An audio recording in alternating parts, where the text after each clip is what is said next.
Consoles and smartwatches, technology is a big part of life at home and in school, but some pupils have been learning about how it all began from some vintage games and computers. Our education correspondent Robbie Meredith reports. Oh my god.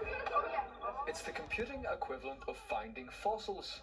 The technology of today and the young people who use it, face to face with where it started in the 70s and 80s.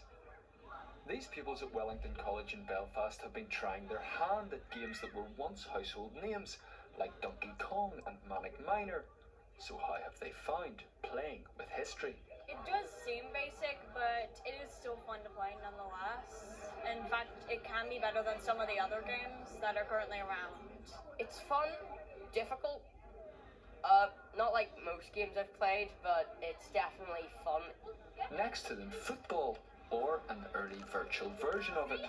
It's just very surprising how this was the future in the past, like how good the graphics are back then. This was the best that people could do then. Back then they didn't have mobile phones as well, and in like the last 50 years technology evolved a lot. You may be feeling old by now. The Code Show, as the collection of computers is called, is though play with a purpose, according to the local teacher who brought it here from England. I want children to get that ignition, interest in IT that might make them choose a career in IT.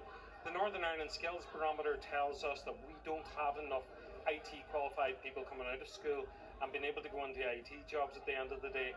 That's particularly the case for women. In the technology sector as a whole, they're still in the minority, although this former Wellington pupil has just started an apprenticeship in computing. Our only interpretation of this kind of technology is from parents' pastimes or movies, and just to see it really puts into the picture of like the devices that we have today and where they really came from.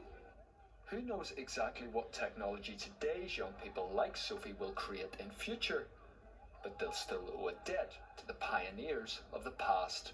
Robbie Meredith, BBC Newsline. Time for sport.